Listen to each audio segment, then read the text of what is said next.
A rumor exploded across the internet. Within hours, people were repeating it as if it had already been proven. The claim sounded dramatic enough to dominate headlines and emotional enough to spread without resistance. According to the story, Savannah Guthrie had allegedly spent hundreds of thousands of dollars hiring private investigators to search for answers in the disappearance of Nancy Guthrie. It was the kind of claim that instantly captures attention.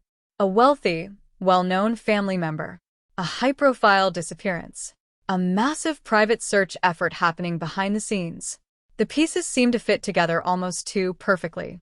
And that's exactly why so many people believed it. But then something unexpected happened. The story started unraveling. Journalists began checking sources. Investigators quietly pushed back. Questions emerged about where the claim had actually originated. Before long, the rumor that had spread like wildfire appeared to collapse under closer examination. And that raises a fascinating question. Why did so many people want to believe it? Because the reality is that rumors don't spread because they're true. They spread because they feel true. People want heroes. They want villains. They want dramatic developments. They want to believe someone somewhere is secretly pulling strings to solve the mystery. But real investigations rarely work like that. Instead, they're often frustratingly slow. They're filled with paperwork, forensic testing, conflicting information, and long stretches where almost nothing becomes public. That lack of information creates a vacuum.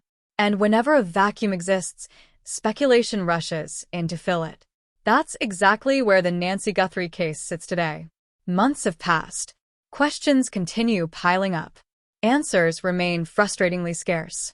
And every new development seems to create an entirely new layer of mystery. Because beneath the rumor about private investigators lies something much larger. A growing debate about how the investigation itself has been handled. What happened during those critical first days? Who had access to what information? What resources were available? And perhaps most importantly, were opportunities missed that can never be recovered? Those questions have become central to the conversation surrounding Nancy Guthrie's disappearance. Publicly, officials continue emphasizing that investigators are working tirelessly. Privately, observers continue debating whether crucial early decisions changed the trajectory of the entire case. The first 48 hours. You've heard investigators talk about them countless times. There's a reason for that. In missing person cases, those first hours are often viewed as the most important period of the entire investigation. Evidence is freshest. Witness memories are clearest. Digital data is easiest to recover.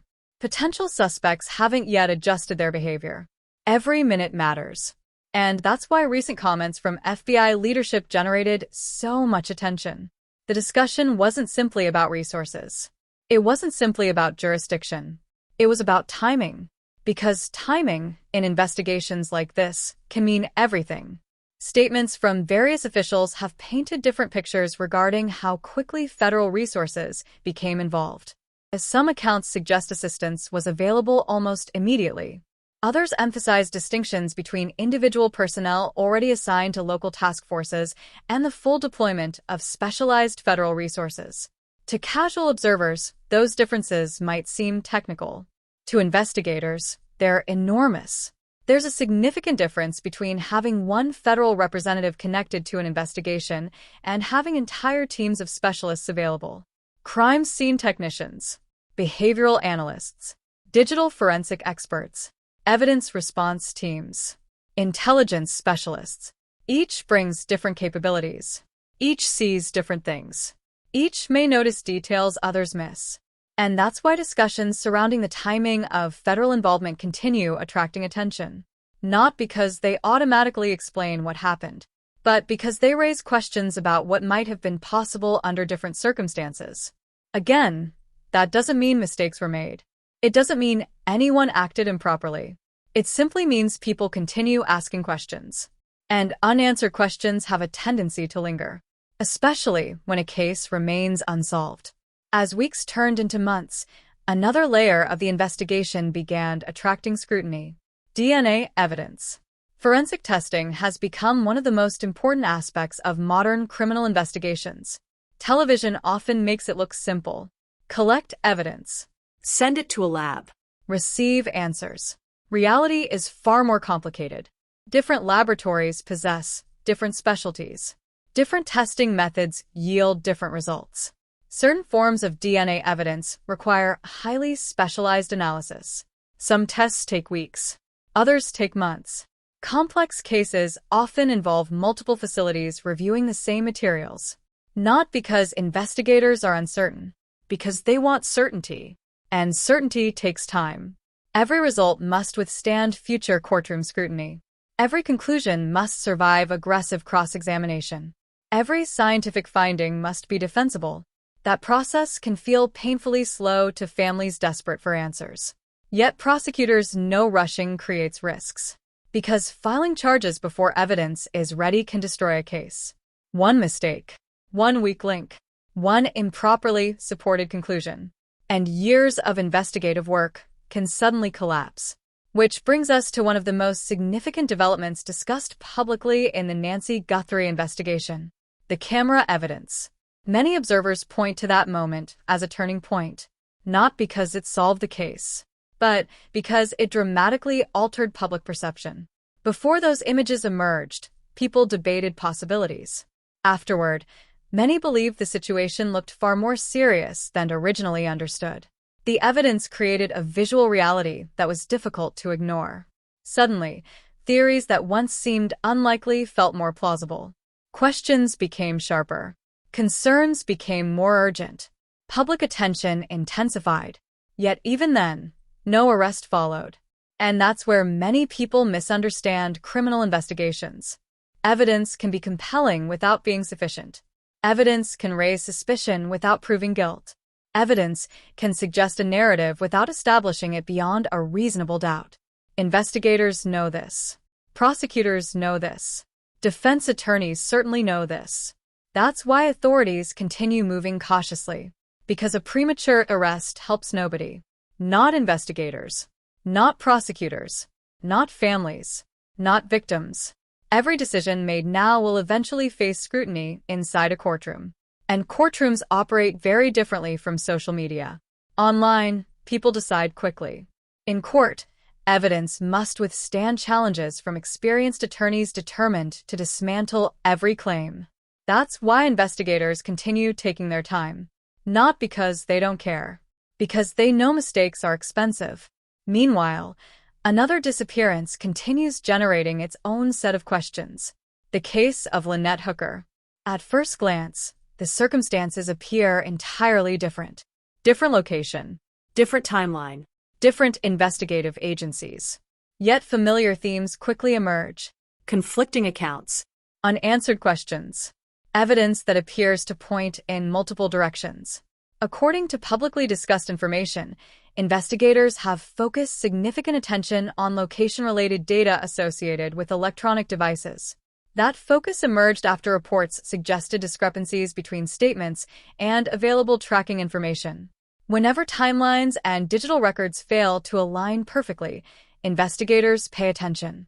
Not because discrepancies automatically indicate wrongdoing, but because discrepancies require explanation. Sometimes explanations exist. Sometimes they don't. Determining which category applies becomes one of the central challenges investigators face. And that's where the Lynette Hooker case becomes particularly complicated. Because proving a discrepancy exists is only the beginning. The harder task involves determining why. Was it confusion? Faulty memory? Miscommunication? Or something more significant? Investigators continue searching for those answers. At the same time, they face another enormous obstacle: the absence of a body. Historically, no-body cases represent some of the most difficult prosecutions in criminal justice. Not impossible, but difficult. Very difficult. Without a body, prosecutors often rely heavily on circumstantial evidence. Digital records, financial activity, behavioral patterns, witness statements, forensic findings. Each piece becomes more important because fewer pieces exist.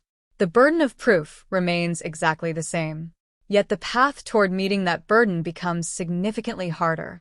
Experts who study such cases frequently point out that success requires extraordinary attention to detail. Nothing can be assumed. Everything must be verified. Every alternative explanation must be addressed. Every question must be anticipated. And that's why investigations like this often move slowly. They're building something intended to survive intense scrutiny, not simply public curiosity. One particularly interesting aspect of the Hooker investigation involves continuing efforts to process physical evidence. Authorities reportedly examined vessels connected to the case. Forensic specialists conducted analyses. Evidence was collected. Timelines were reviewed. Again, none of this automatically answers the central question. But it demonstrates that investigators continue searching aggressively for information. The public often sees only the surface. A boat being moved. A search operation being conducted. A statement released. Behind those visible developments lies an enormous amount of investigative work. Interviews, laboratory testing, evidence review, data analysis, coordination between agencies, legal procedures, all happening largely out of public view. And perhaps that's one reason these cases continue attracting so much attention. People naturally want transparency. Investigations often require secrecy. Those two realities exist in constant tension. Families want answers. Reporters want information. Viewers want updates. Investigators want to protect evidence. Each objective makes sense, yet they frequently collide. That collision creates frustration. Frustration creates speculation. Speculation creates narratives. And narratives can become powerful, sometimes more powerful than facts themselves. That's why both investigations remain so compelling. Not because definitive answers have emerged, because they haven't. The mysteries remain unsolved. The questions remain unanswered. The families remain waiting. And investigators remain working. As months pass, public attention inevitably shifts. New stories emerge. New headlines appear. New controversies dominate discussion. Yet these cases continue moving forward, often quietly. One forensic test at a time. One interview at a time. One piece of evidence at a time. Eventually, investigators hope those pieces form a complete picture. Perhaps they will. Perhaps they won't. History shows that some mysteries are solved quickly. Others take years. A few remain unresolved forever. For now, both investigations occupy an uncertain middle ground. Enough information exists to generate intense public interest. Not enough information exists to provide clear answers.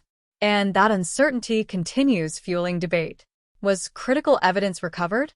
Are investigators closer than they appear? Have important breakthroughs already occurred behind closed doors? Or are authorities still searching for the one piece capable of bringing everything together? At this stage, nobody outside the investigation truly knows. And that's the reality often lost amid rumors, speculation, and endless online theories. The most important facts are usually the ones investigators keep to themselves. Not because they're hiding something. Because investigations depend on protecting information until the time is right. Until evidence is complete. Until conclusions are supported. Until answers can be proven. Not merely suggested. Not merely believed. Proven. And until that moment arrives, both the Nancy Guthrie investigation and the Lynette Hooker investigation remain what they've been from the very beginning.